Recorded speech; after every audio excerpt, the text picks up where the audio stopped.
ଗୋପ ଦଶମଲ୍ଲି ବାଲିଘାଟରୁ ବେଆଇନ ବାଲି ଚୋରା ଚାଲାଣ। ଗୋପ ପ୍ରଶାସନ ଚୁପ୍।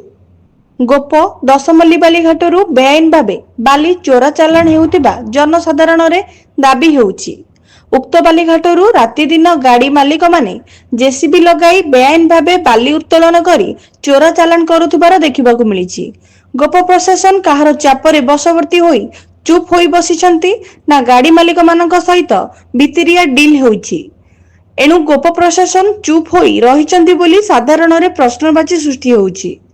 ଏଣୁ ତୁରନ୍ତ ଏଥିପ୍ରତି ଧ୍ୟାନ ଦେଇ ଗାଡ଼ି ମାଲିକମାନଙ୍କ ଠାରୁ ରାଜସ୍ୱ ଆଦାୟ କରାଯାଇ ରାଜକୋଷରେ ଜମା କରିବା ବ୍ୟବସ୍ଥା କରାଯାଉ ବୋଲି ଗୋପ ପ୍ରଶାସନଙ୍କ ପ୍ରତି ଜନସାଧାରଣ ଦାବି କରିଛନ୍ତି।